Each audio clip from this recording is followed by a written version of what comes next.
My coffee hit the floor at exactly 6:47 in the morning, and I never got the chance to pour another cup. That is the detail I remember most clearly about the day the world changed forever. Not the sirens, not the trembling walls, not the way every screen inside Cheyenne Mountain suddenly turned the same shade of emergency red. I remember the coffee, dark and steaming, splashing across the concrete floor, and I remember thinking that I was going to make someone pay for that. My name is Lucy Grant, Commander Lucy Grant, if you want the full title, though titles stopped meaning much about 3 hours after the sky cracked open.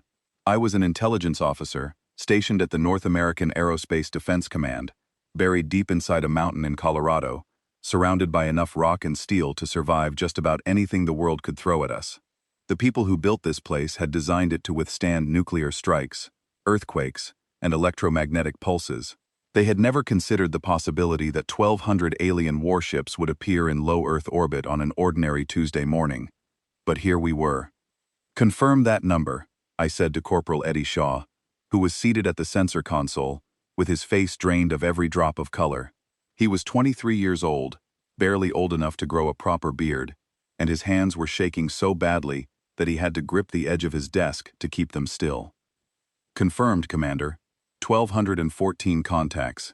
They just appeared. No approach trajectory, no warning. They were not there, and then they were."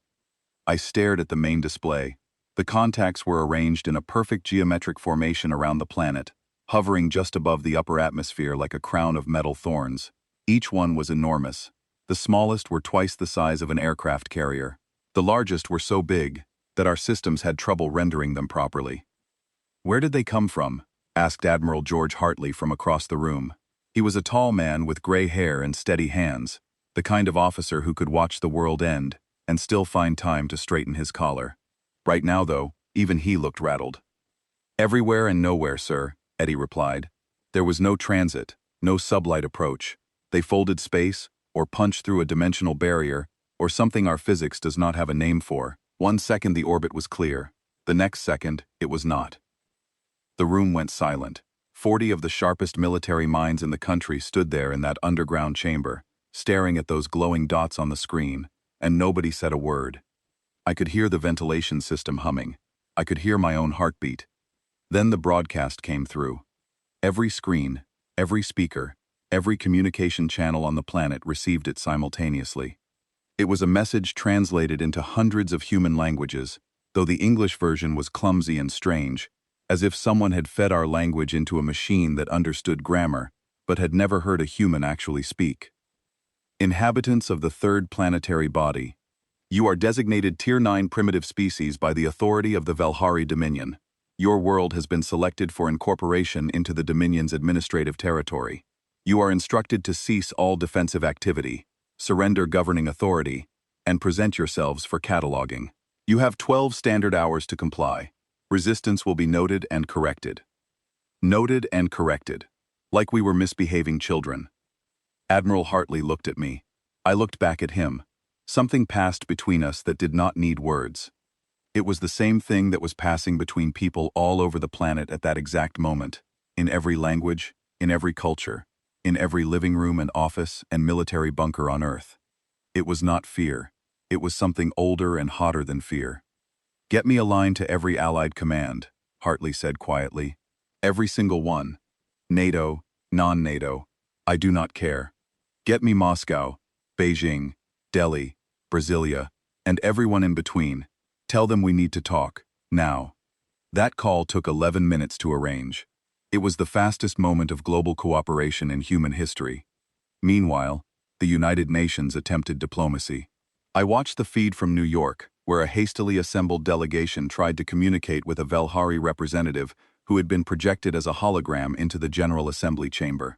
The alien was tall and angular, with a narrow head and 4 eyes arranged in a diamond pattern.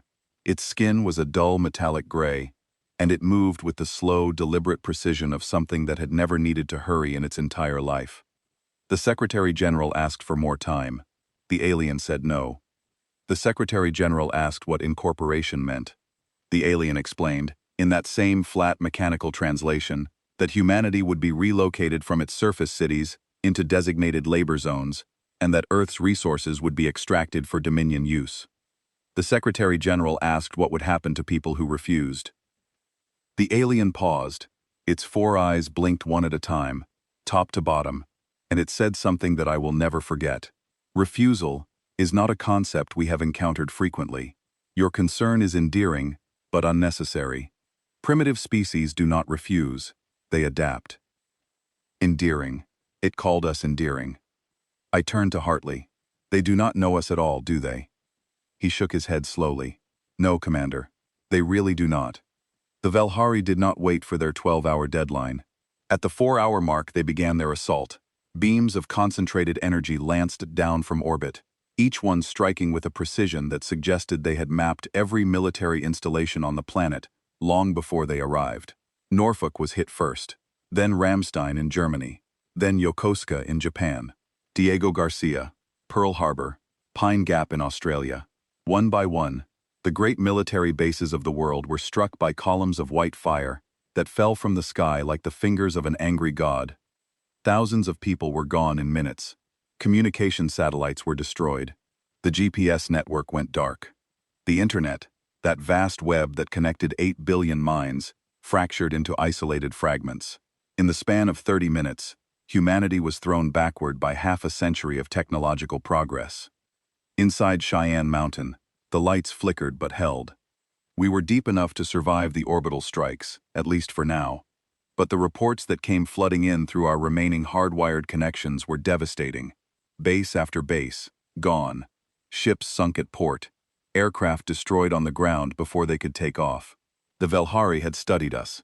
They knew where our strength was concentrated, and they had crushed it with surgical efficiency. But they had made a mistake. A big one. They thought our strength was in our bases, our ships, our aircraft. They thought that if they destroyed the tools, they would destroy the fight. They had done this 400 times before, on 400 different worlds, and it had always worked. Hit the military infrastructure, watch the species crumble, move in with ground forces to mop up the survivors. Simple, clean, efficient. What they did not understand, what they could not possibly understand, was that humanity's strength was never in its tools, it was in its people. The ground invasion began 6 hours after the orbital strikes. Velhari troop transports descended on 12 major cities around the world. New York, London, Moscow, Beijing, Tokyo, Mumbai, Cairo, Sao Paulo, Sydney, Berlin, Lagos, and Mexico City. They expected terrified populations huddling in shelters, waiting to be catalogued. They expected the same blank submission they had encountered on every other world. They did not get it. In London, the first Velhari patrol to march down Oxford Street was met by a wall of Molotov cocktails thrown from the upper floors of department stores. In Moscow, snipers appeared on rooftops within the hour. In Tokyo, the entire subway system became a network of ambush points that swallowed Velhari squads whole. In Lagos, the streets themselves seemed to turn against the invaders, every alley a trap, every rooftop a firing position. The reports came in waves, and every single one told the same story. Not of surrender, not of submission, but of rage. Pure, focused, incandescent human rage. I read a field report from a Velhari ground commander that our signals team managed to intercept and translate. His name was unpronounceable, a string of clicking sounds that our linguists rendered as something close to Korath Vel. His report to the fleet was short and confused. The primitives are not surrendering. They appear to be angry. They are using chemical propulsion weapons, incendiary devices, and in several instances, improvised cutting tools. Their resistance is disorganized but persistent. Request clarification on protocol for species that do not comply with Tier 9 submission standards. Request clarification. They had no protocol for us because they had never encountered anything like us. 400 worlds, and not a single one had fought back like this. Not one. Admiral Hartley read the same intercept and let out a sound that was halfway between a laugh and something much darker. They have no idea what they have stepped into. He was right, because while the cities burned and ordinary people fought with whatever they could find, something else was happening behind the scenes. Something the Velhari would not learn about until it was far too late. Within 90 minutes of the first orbital strike, before the ground invasion had even begun, Every nuclear-armed nation on Earth had quietly redirected its arsenal. Missiles that had been aimed at rival capitals for decades were reprogrammed. Submarines that had been lurking in deep water, ready to end civilizations, received new orders. The fingers that had hovered over buttons meant to destroy Moscow, or Washington, or Beijing, were now hovering over buttons meant for something else entirely. Upward. I was in the room when the confirmation came in. Every nuclear power on Earth, without exception, had agreed to a joint targeting protocol. Enemies who had spent half a century planning each other's destruction had, in the space of an hour, decided to point their weapons at the sky instead. Admiral Hartley received the final confirmation from the Joint Command and looked at me. Commander Grant, activate Plan Lazarus, Phase 1. I nodded and typed the authorization codes with steady hands. Plan Lazarus was a contingency that had been drawn up 3 years earlier by a small team of strategists, myself included, who had been tasked with the question that everyone thought was purely academic. What would humanity do if it faced an external existential threat? An asteroid, a pandemic, an alien invasion. Nobody had taken the alien invasion scenario seriously. It had been included almost as a joke, a thought experiment to test the limits of global cooperation. Nobody was laughing now. Plan Lazarus is active, I announced. All assets are in alignment. Phase 1 is holding pattern. We strike when we are ready, not before. Hartley nodded. Good. Now we wait. And we watch. And we let them think they are winning. That was the part that hurt the most. The waiting. The watching. Knowing that people were fighting and falling in cities all over the world, while we held back our biggest cards for the right moment. Strategy is not about doing the most damage as fast as possible. It is about doing the right damage at the right time. And the right time had not come yet. I sat down at my station and pulled up every feed, every intercept, every scrap of data coming in from around the globe. I watched ordinary people do extraordinary things. I watched a retired schoolteacher in New York organize an evacuation of 3 apartment buildings, while Velhari patrols marched past 2 blocks away. I watched a group of teenagers in Mumbai use fireworks to confuse alien sensor equipment. I watched a farmer in Brazil drive his tractor straight into a Velhari transport vehicle and walk away while it burned. They thought we were Tier 9, primitive, harmless, a minor notation in their vast catalog of conquered worlds. They had no idea. And as I sat there in the cold heart of that mountain, watching my species refuse to kneel, I made myself a promise. I was going to get another cup of coffee, and the Velhari were going to pay for the one they made me spill. 72 hours later, I had not slept. Nobody in Cheyenne Mountain had slept. Sleep was a luxury for species that were not currently being invaded, and we had crossed that particular comfort off our list somewhere between the second orbital strike and the moment a Velhari scout ship flew directly over our mountain and scanned us with something that made every filling in my teeth vibrate. But I was smiling, and that should have terrified anyone watching. The situation on the surface had changed in ways that no Velhari tactical model had predicted.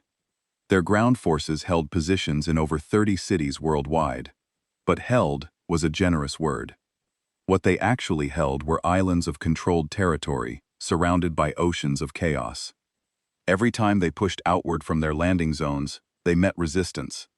Not organized military resistance, because most of our conventional military infrastructure had been shattered in the first strikes. This was something else, something messier, angrier, and infinitely more creative. It was humanity being humanity. The reports coming across my desk read like entries from a fever dream.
They knew their terrain better than any sensor array could map it, and Velhari patrols that entered the mountain passes simply did not come out. In Finland, a Velhari battalion of 400 soldiers marched into the dense forest near the Russian border, pursuing a retreating Finnish defense unit. Finnish command lost contact with their own people for 16 hours. When communication was restored, the Finnish commander reported that all 400 Velhari soldiers had been neutralized. When asked how, the commander said 3 words: "We know our forests." In the American Southwest, a retired Marine named Danny Cole gathered his neighbors, a collection of ranchers, mechanics, and one very determined postal worker, and organized an ambush on a Velhari supply convoy, using hunting rifles, homemade explosive charges, and a livestock truck. They destroyed 4 alien vehicles, captured 2 intact energy weapons, and suffered 0 losses.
Every continent, every country, every corner of the world had its own version.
I compiled these reports for Admiral Hartley every 6 hours, and each time he read them, the look on his face shifted a little more from grim determination toward something that looked suspiciously like pride. "They are losing soldiers faster than they can replace them from orbit," I told him during one of these briefings. "Their ground forces are stretched thin, and their morale is deteriorating. Intercepted communications show increasing confusion at the command level. They have never dealt with a resistance this distributed, this persistent, or this angry." Hartley studied the map display, where red dots representing Velhari positions were slowly but steadily shrinking, surrounded by expanding zones of blue, representing human-controlled territory. "What about their technology? Where are we on reverse engineering?" This was the part that made me genuinely excited. I pulled up a separate briefing file and handed it to him. Dr. Neil Ashworth and his team at the underground lab in Nevada have made a breakthrough, a significant one. The story of that breakthrough was, in my professional opinion, one of the finest examples of human ingenuity I had ever witnessed. When the Velhari first deployed their ground forces, they came equipped with personal energy shields, thin barriers of shimmering force that could stop bullets, blades, and just about any projectile humanity could throw at them. These shields were the reason the Velhari had conquered 400 worlds. No primitive weapon could penetrate them. They were considered the finest defensive technology in the known galaxy, perfected over millennia of imperial expansion. Dr. Ashworth, a quiet man from Leeds with a messy beard and a habit of talking to himself during experiments, cracked them in 9 days. The discovery happened almost by accident. Ashworth's team had been running every conceivable frequency against captured shield generators, trying to find a weakness. X-rays, gamma radiation, ultraviolet light, infrared, microwave. Nothing worked. The shields absorbed or deflected everything they tried. Then one of Ashworth's assistants, a young woman named Fiona Blake, who had been a radio engineer before being recruited into the military science division, noticed something strange in the field data. Velhari shields deployed in rural areas performed flawlessly. Velhari shields deployed near cities showed intermittent fluctuations, tiny moments of weakness that lasted less than 1/100th of a second. The difference was radio waves, commercial FM radio to be precise. Fiona ran the numbers 3 times before she believed them. The Velhari shield technology had a resonance vulnerability at frequencies between 88 and 108 MHz, the exact range used by FM radio stations across the planet. Near cities, where dozens of stations broadcast constantly, the shields were being subtly destabilized without the Velhari even knowing it. They had probably attributed the fluctuations to atmospheric interference and never investigated further. Why would they? No species they had ever conquered used that frequency range for anything. It was a cosmic coincidence, a 1 in a million alignment of alien technology and human broadcasting standards, and it was about to change everything. Within 48 hours of Fiona's discovery, every FM transmitter within range of a Velhari position was cranked to maximum output. Makeshift broadcast towers were erected using car batteries, copper wire, and whatever amplification equipment could be salvaged. And the next time a Velhari patrol encountered human resistance, their shields flickered, stuttered, and failed. The first Velhari soldier to fall to a conventional bullet after a shield failure reportedly stood there for a full 2 seconds, staring at the small hole in its armor with an expression that our field observers described as profound confusion. It had simply never occurred to the creature that it could be hurt by something so basic. But the radio frequency trick was only the beginning. What happened next was what truly frightened the Velhari, and what would eventually change the course of galactic history. We started learning their technology. Fast. Unbelievably fast. Every captured weapon, every downed vehicle, every piece of salvaged equipment was rushed to one of a dozen underground labs scattered across the globe. Human engineers, physicists, chemists, and mechanics tore them apart, studied them, and began to understand them. Within 11 days of the invasion, Dr. Ashworth's team had built a functional replica of a Velhari energy sidearm using terrestrial materials and manufacturing techniques. It was ugly. It looked like someone had welded a flashlight to a car battery, but it worked. An intercepted Velhari communication from around this time haunts me still. It was a report from their chief science officer to Archon Zithari, the supreme commander of the invasion fleet.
Our models projected that a Tier 9 species would require between 200 and 400 years to achieve basic comprehension of Dominion energy systems.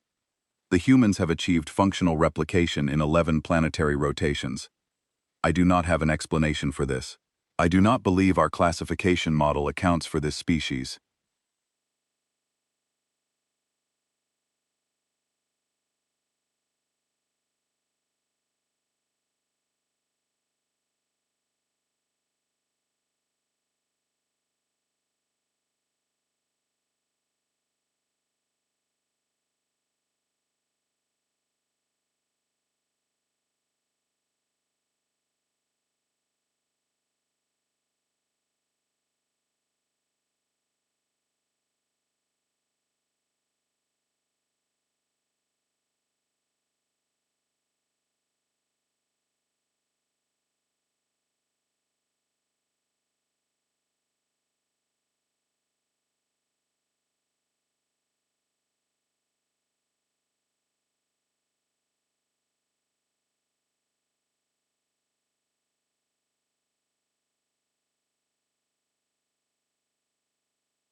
I suppose when your species has a history that includes going from wooden boats to nuclear submarines in the span of a single lifetime, rapid technological adaptation is not really a surprise. It is just what we do. But we were not only fighting with weapons and technology, we were fighting with something far older and, in many ways, far more effective: psychology.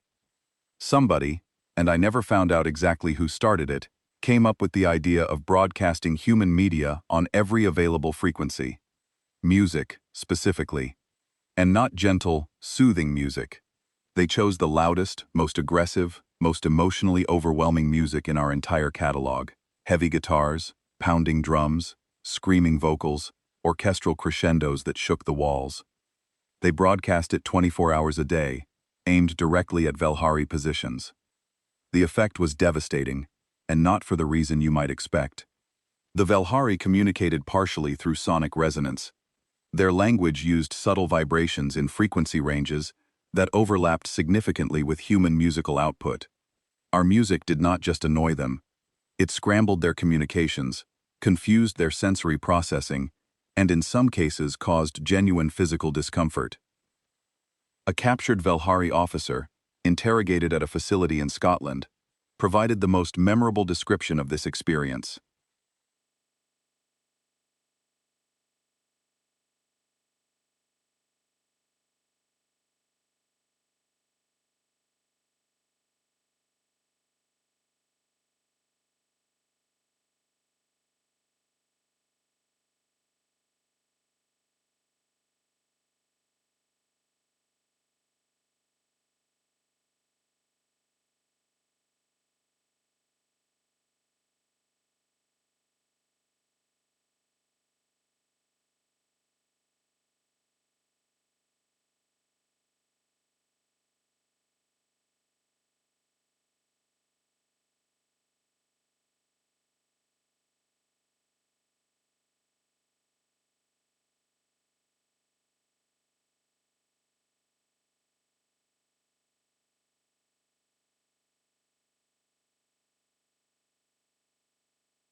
I have served the Dominion for 40 cycles and conquered 11 worlds, and I have never encountered a species that turned noise into a weapon of psychological destruction.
Meanwhile, the nuclear question hung over everything. Several nations pushed hard for a limited nuclear strike on Velhari positions in occupied cities. The logic was straightforward. We had the weapons, the aliens were on our soil, and a few precisely targeted detonations could wipe out their ground forces in hours. I argued against it. Not because I had moral objections, though there were plenty of those to go around.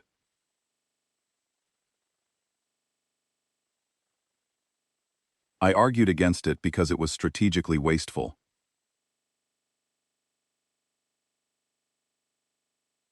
The Velhari ground forces were already losing.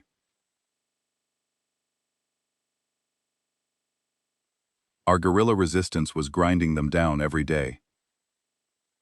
Using nuclear weapons on our own cities would cause massive collateral damage to our own people and infrastructure, and it would spend our most powerful assets on a problem that was already solving itself.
We save it for when we take this fight upward. Their fleet is still up there, and as long as it is, they can keep sending reinforcements. The ground war is a distraction. The real battle is in orbit, and that is where we will need every weapon we have.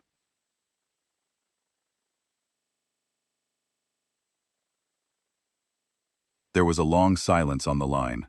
Then a voice I recognized as belonging to Admiral Hartley said, "Commander Grant is correct.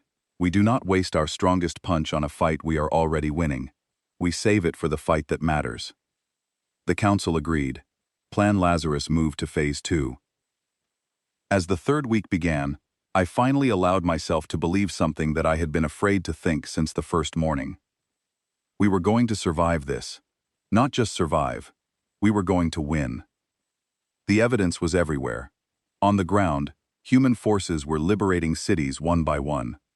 Seoul was the first major city to be fully reclaimed, cleared by a coalition of South Korean military units, civilian volunteers, and a surprisingly effective network of delivery drivers who used their knowledge of every back street and alleyway to run supplies and intelligence past Velhari checkpoints. I watched the liberation of Seoul on a satellite feed and felt something rise in my throat that I could not swallow. It was not sadness. It was not relief.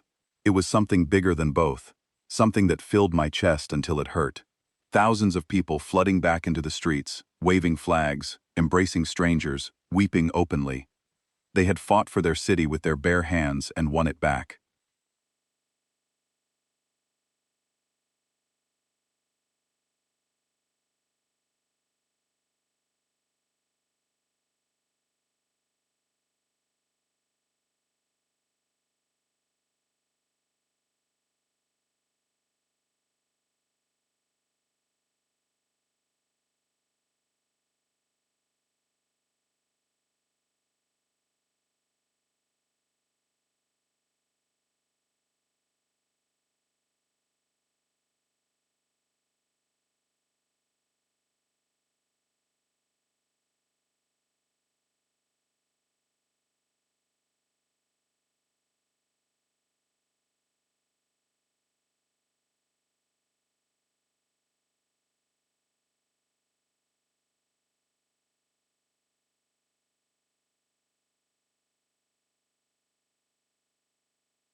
But while the ground war turned in our favor, my attention was focused on something else entirely, something that had begun in a basement in Estonia and had grown into the most extraordinary intelligence operation in human history.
His name was Eddie Shaw, the same Corporal Eddie Shaw who had been at the sensor console on the first morning.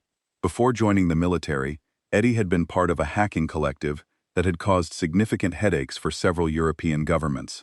When the invasion began, he was sitting at a desk, tracking alien contacts on a screen. By the end of the first week, he was doing something far more important.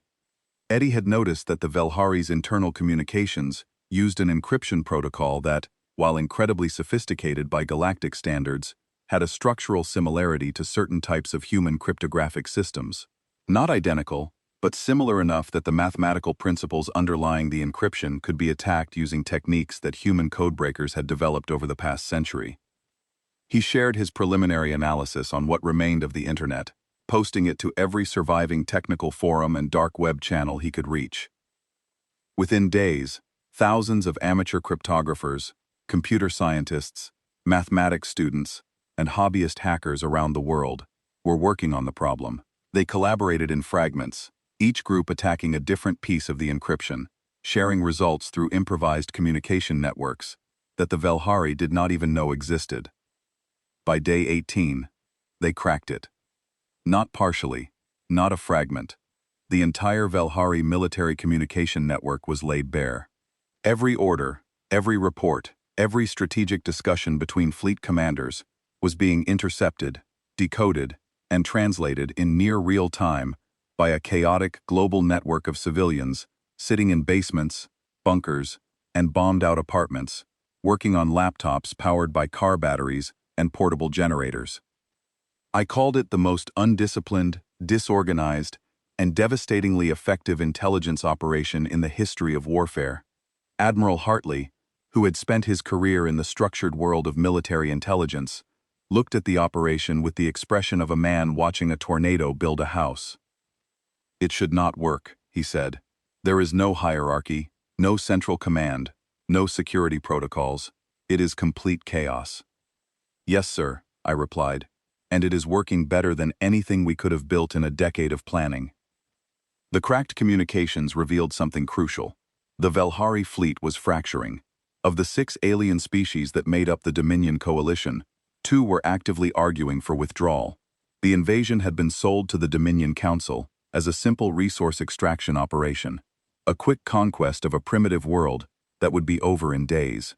3 weeks in, with ground forces being decimated and the primitives demonstrating technological adaptation that defied every predictive model, the coalition's unity was crumbling. The Supreme Commander, Archon Zathari, was holding the fleet together through sheer force of authority, but his position was weakening by the day.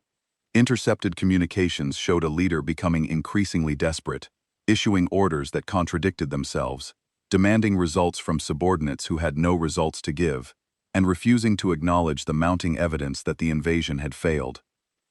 I read his communications with a strange mix of professional respect and cold satisfaction.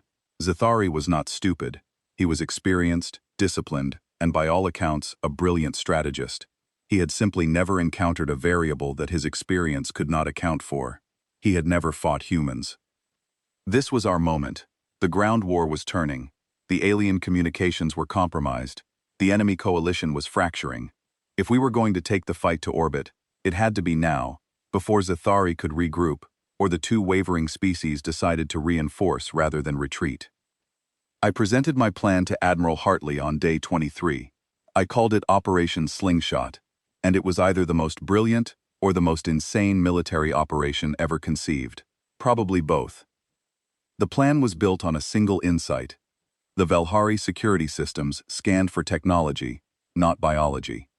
Their sensors detected energy signatures, communication frequencies, and weapons systems. They did not scan for life signs because no species they had ever encountered had been able to reach orbit without detectable technology. But we had captured 16 of their shuttles. 16 small transport craft that had been downed or abandoned during the ground war, each one repaired by human engineers who had learned to work with alien technology through sheer determination and a lot of trial and error. These shuttles still carried valid Velhari transponder codes. To the fleet's sensors, they would appear to be friendly craft returning from surface operations. The boarding teams would carry conventional weapons, firearms, blades, explosives, things so technologically primitive that the Velhari sensors would not even register them. We would fly their own ships past their own defenses, carrying weapons they could not detect, crewed by soldiers they had classified as harmless. It was audacious. It was reckless. It was so completely insane that no rational species would ever attempt it. Which is exactly why it was going to work.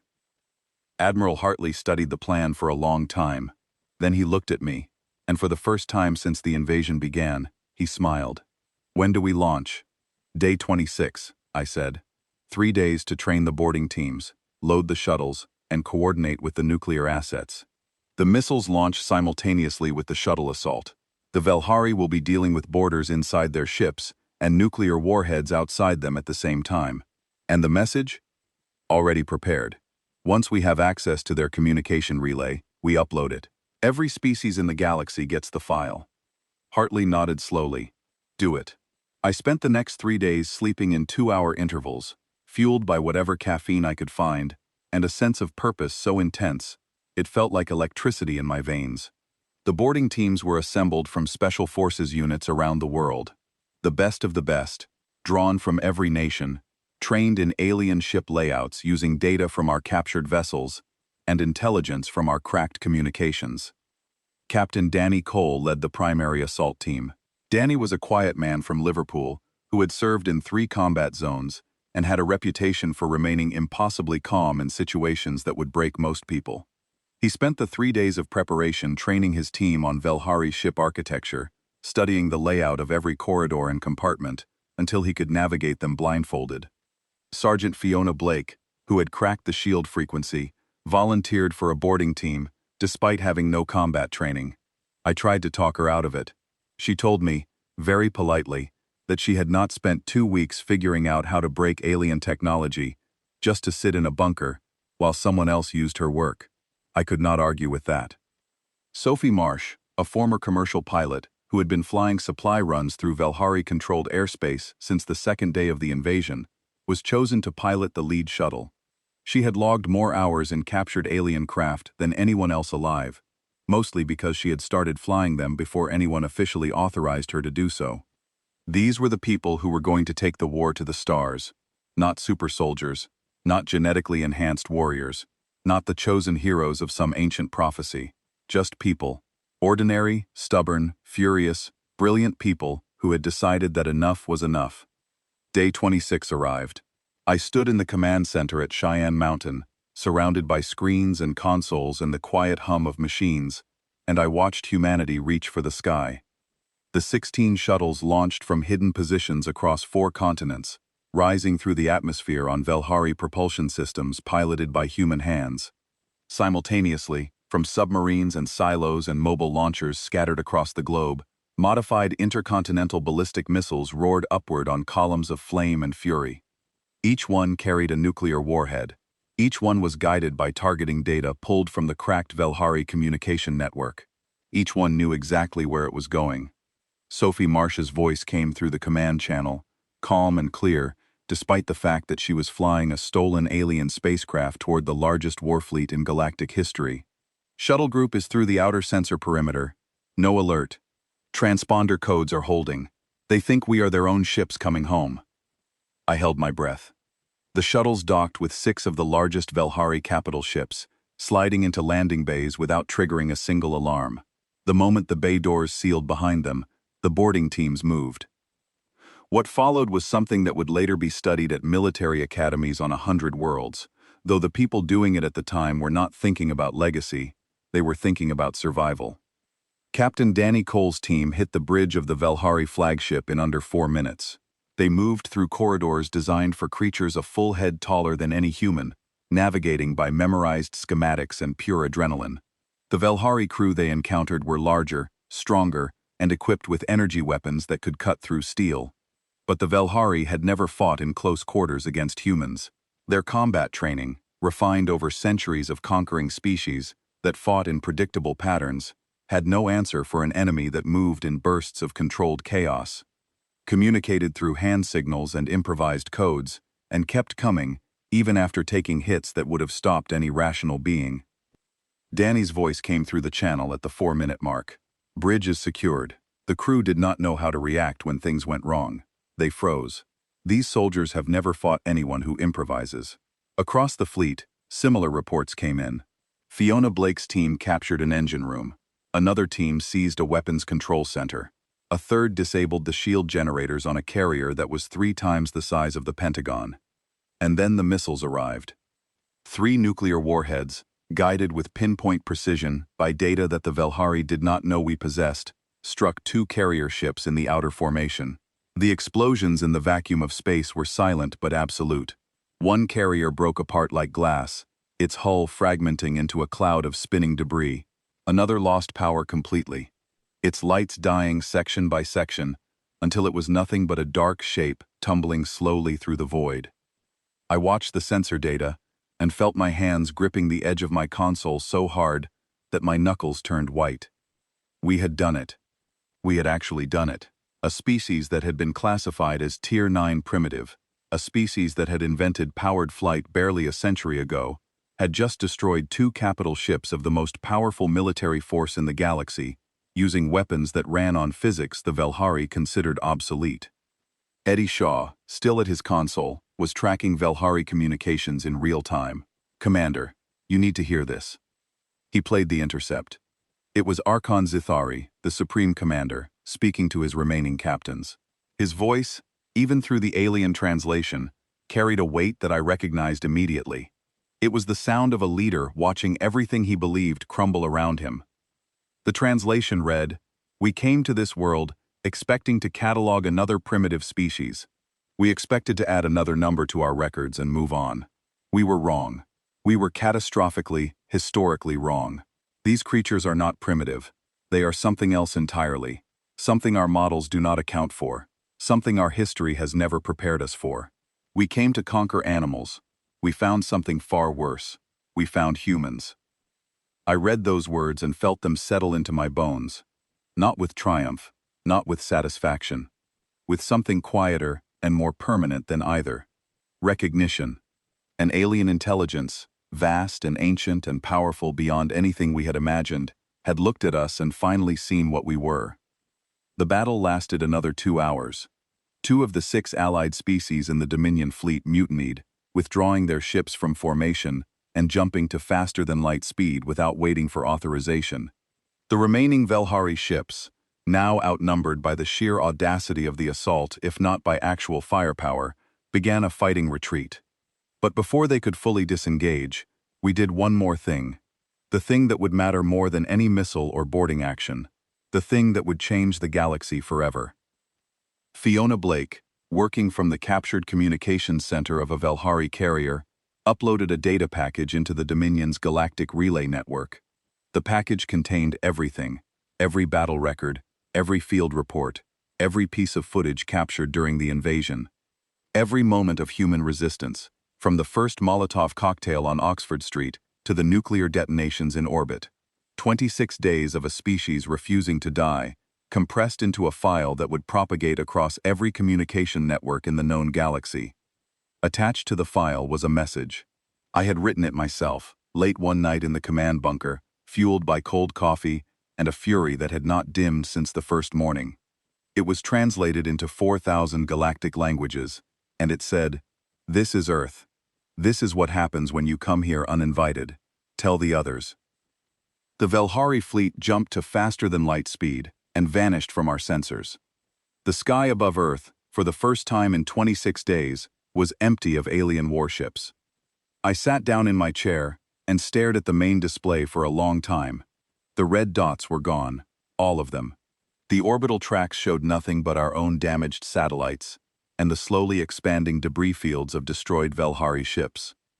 Eddie Shaw was the first person in the room to speak. "Commander, we did it. They are gone." I nodded slowly. They are gone. But we were not done. Not even close.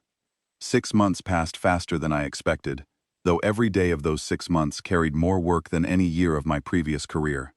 The world was different now, changed in ways both terrible and extraordinary. Millions of people had been lost. Cities bore scars that would take decades to heal. Entire communities had been displaced. Infrastructure had been shattered, and the psychological impact of knowing that we were not alone in the universe, and that the universe was not friendly, settled over humanity like a weight that would never fully lift. But we were rebuilding, and we were rebuilding fast. This should not have surprised anyone who had been paying attention. Rapid reconstruction after catastrophe is one of humanity's most consistent historical behaviors. We have been burning our civilizations to the ground and rebuilding them since before we had a word for civilization. It is arguably our greatest talent, second only to our talent for causing the catastrophes in the first place. Within 3 months, the global communication network was restored, upgraded with hybrid systems that incorporated reverse-engineered Velhari technology. The internet came back faster, stronger, and encrypted with protocols that no alien codebreaker had ever encountered, because they were designed by the same chaotic collective of hackers who had cracked the Velhari encryption in the first place. Within 4 months, an orbital defense grid was operational. 12 weapons platforms, each one built from a combination of human engineering and Velhari energy technology, hung in geosynchronous orbit above the major population centers of the world. They were ugly, utilitarian things, assembled in orbit by crews working in modified spacesuits and held together by welding and willpower. But they worked. Anything that approached Earth without authorization would have approximately 8 seconds to reconsider its life choices. Within 5 months, we built our first faster-than-light ship.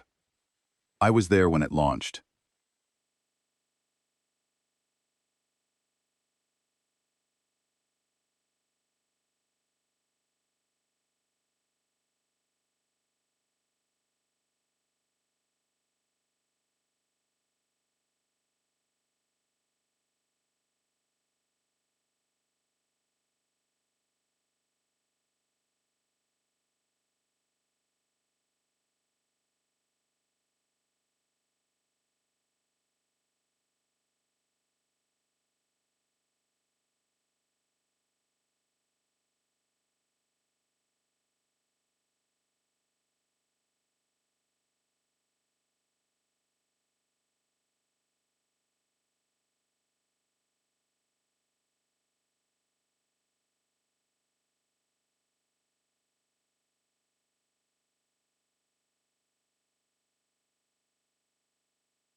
It was a title that would have sounded like science fiction a year ago. Now it was just my job. The ship was called the Dauntless. It was built in a shipyard hastily constructed in high orbit, using a combination of Velhari propulsion technology and human structural engineering. It was not elegant. It was not sleek. It looked like someone had taken a submarine, welded extra engines onto it, and given it a paint job that a committee had argued about for 3 weeks, before settling on dark blue with a white stripe. But it was ours. The first faster-than-light vessel ever constructed by human hands. When its engines fired for the first time, and it jumped across 3 light-years of space in the blink of an eye, every person on Earth who was watching the broadcast felt the same thing at the same time. Not just pride, something deeper. A sense that the universe had just gotten a lot smaller, and we had just gotten a lot bigger. The galactic reaction to our survival was, to put it mildly, intense. The data package we had uploaded to the Velhari communication relay had spread across the galaxy like wildfire. Hundreds of species had watched the footage. They had seen the orbital bombardment, and the ground invasion, and the guerrilla resistance, and the orbital assault. They had seen a Tier 9 species, the lowest classification in the Dominion's hierarchy, fight off the most powerful military coalition in the known galaxy. The effect was seismic. On dozens of previously conquered worlds, rebellion erupted. Species that had submitted to the Velhari centuries ago suddenly remembered what resistance looked like, because they had watched humans demonstrate it in high definition. The tactics they used were borrowed directly from our playbook: improvised weapons, psychological warfare, exploitation of terrain, and above all, the simple, stubborn refusal to accept defeat. The Velhari Dominion, already weakened by the failed Earth invasion, found itself facing insurrections on multiple fronts simultaneously. The coalition fractured further, as member species withdrew to deal with their own internal crises. Intelligence reports suggested that the Dominion was experiencing the most significant challenge to its authority in over 1,000 years. And it was all because of us. I processed this information with a complicated mix of emotions. Pride, certainly. Satisfaction, definitely. But also a weight of responsibility that I felt in my chest every morning when I woke up, and every night when I finally managed to sleep. We had not just won a war. We had accidentally ignited a revolution. Species across the galaxy were fighting and dying, inspired by our example, and I was not sure we had earned the right to feel good about that. But there was no time for philosophical reflection, because we had visitors. The Korvathi Collective arrived at the edge of our solar system on a Tuesday afternoon, because apparently the universe had a fondness for Tuesdays. The Korvathi were a neutral alliance of 11 species that had maintained their independence from the Velhari Dominion through a combination of diplomacy, strategic positioning, and a reputation for being genuinely uninteresting to conquer. They were scientists, traders, and scholars. They had no military to speak of. They had survived in a galaxy dominated by predatory empires by being useful enough to keep around and harmless enough to ignore. They sent a formal request for diplomatic relations using a communication protocol that Dr. Ashworth's team had to spend 2 days decoding. The message was polite, cautious, and slightly terrified. I met their delegation aboard a hastily prepared reception area on our orbital station. The lead diplomat was a being called Keth Volai, a creature that stood about 4 feet tall, with large dark eyes, delicate manipulator limbs, and a voice that sounded like wind chimes in a gentle breeze. Keth Volai had clearly rehearsed the meeting extensively. It extended one of its limbs in an approximation of a human handshake, a gesture so carefully practiced that I could see the effort behind it. I took the offered limb gently and shook it. Keth Volai's large eyes widened slightly, then relaxed. "Commander Grant," it said through a translation device far more sophisticated than anything the Velhari had used. "I am honored to meet you. I must confess that I am also somewhat anxious. Every species in the galaxy now has a story about the world that fought back. You are that story. Meeting the subject of a legend is an intimidating experience." I smiled. "We are not a legend. We are just people. We wanted to be left alone, and someone decided not to leave us alone. That is the entire story."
You have destabilized the largest military alliance in the known galaxy. You have inspired rebellions on 47 worlds. And you describe this as wanting to be left alone.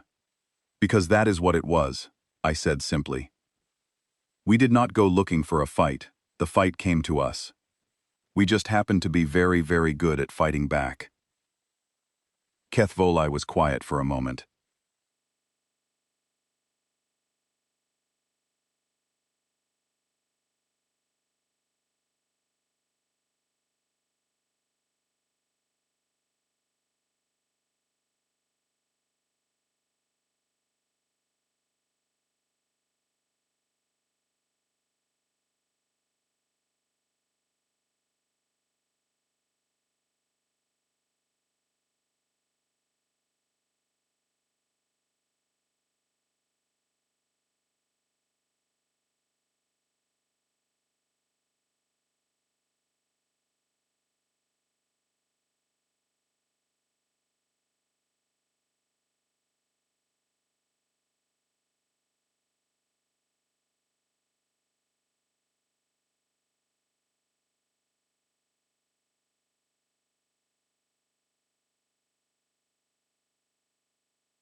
You did this instinctively.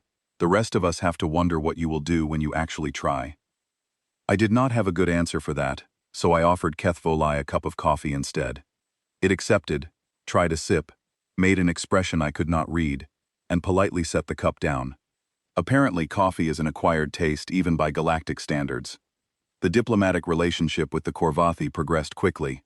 They provided us with star charts, historical databases, and a comprehensive overview of galactic politics that made Game of Thrones look like a children's board game.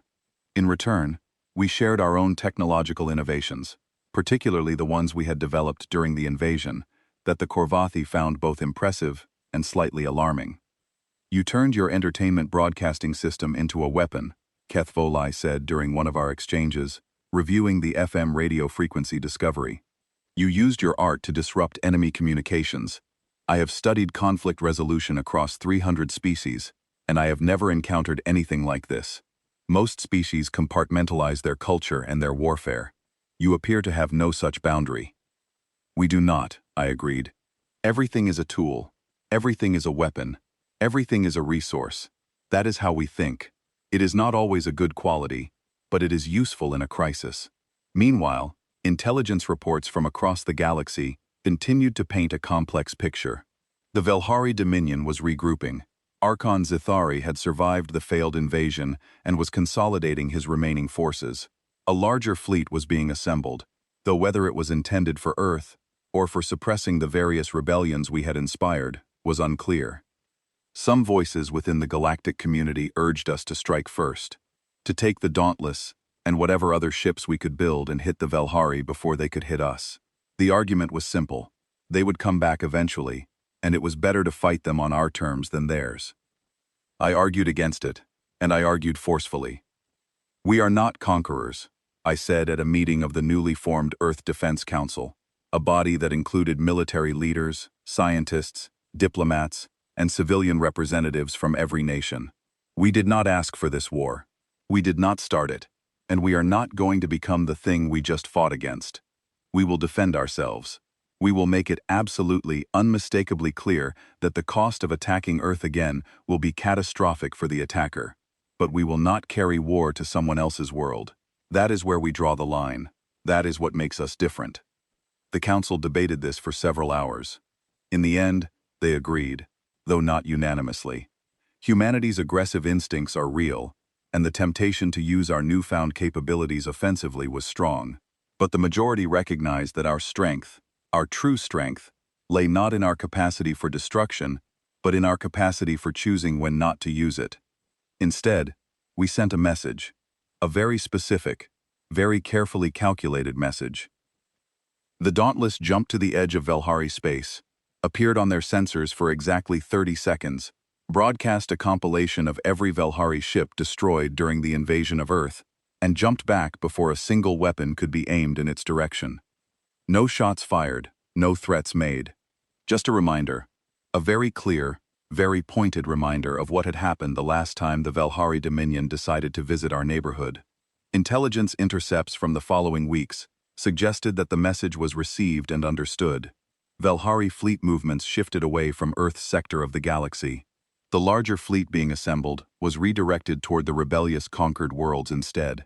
Earth, it seemed, had been quietly removed from the list of viable targets. I wish I could say that this brought me peace. It did not. Peace, I was learning, is not a thing you achieve. It is a thing you maintain, day by day, decision by decision, with the knowledge that someone out there is always considering whether you are worth the trouble. But standing on the observation deck of Earth's orbital station, looking down at the planet that had been my home for my entire life, I felt something that was close to peace. Close enough to hold on to, at least for a moment. The Earth below me was scarred. I could see the marks from here, faint discolorations on the surface where cities had burned and forests had been flattened by orbital strikes. Those scars would take years to heal. Some of them would never fully fade. They were part of the landscape now, written into the geography of our world like entries in a history book that covered an entire planet. But the lights were on. That was the thing that got me every time I looked down. The lights were on.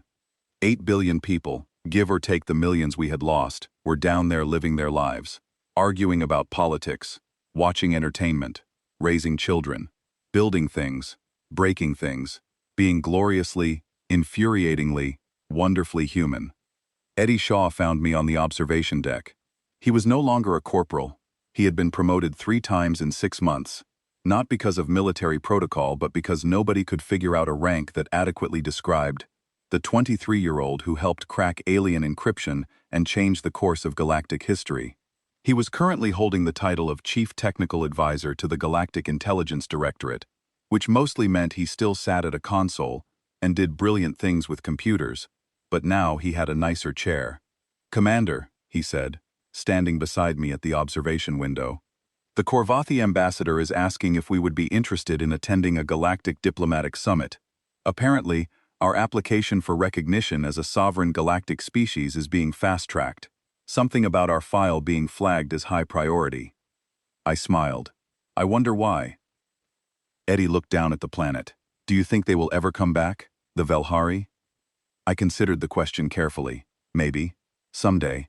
There is always someone out there who thinks they can succeed where others failed. But that is not really the question that matters. What is? The question that matters is whether we will be ready, and the answer to that one is simple. I looked at the planet below, at the lights, at the scars, at the beautiful, stubborn, impossible world that had refused to kneel. We are always ready. We were born ready. That is the great cosmic joke about humanity. We spent 10,000 years fighting each other because there was nobody else to fight. We built weapons that could end our own civilization because we could not stop inventing things. We reached our own moon, not because it was practical, but because it was there, and we could not stand, not knowing what it looked like up close. I paused and watched a cargo shuttle rise from the surface, climbing toward the station on a pillar of blue-white flame. We are the species that split the atom and then used it to end a war, because finishing things faster is in our nature. We invented the concept of stubbornness and then made it a survival strategy. We are curious, creative, occasionally reckless, and absolutely relentless. Eddie nodded slowly. "And now the whole galaxy knows it." "Now the whole galaxy knows it," I agreed. "And they can decide what to do with that information. We are not looking for trouble. We have plenty of our own, always have. We are perfectly happy to sit here on our little blue world, drinking our coffee, arguing about things that do not matter, and generally being ourselves." I turned from the window and looked at Eddie, at this young man who had gone from a scared corporal watching dots appear on a screen to one of the most important people in human history, and I said the thing that I had been thinking since the very first morning, since the coffee hit the floor, and the sky filled with warships, and the world changed forever. We come in peace, Eddie. We really do. We are friendly, we are welcoming, and we would love to be good neighbors. But if someone decides that peace is not on the table, then we have other things on the table too. And we have been practicing with those things for a very, very long time. Eddie grinned. Welcome to the neighborhood. Welcome to the neighborhood, I repeated, and turned back to the window, and watched the lights of Earth glow against the darkness of space, small and bright and fierce, and absolutely defiantly alive.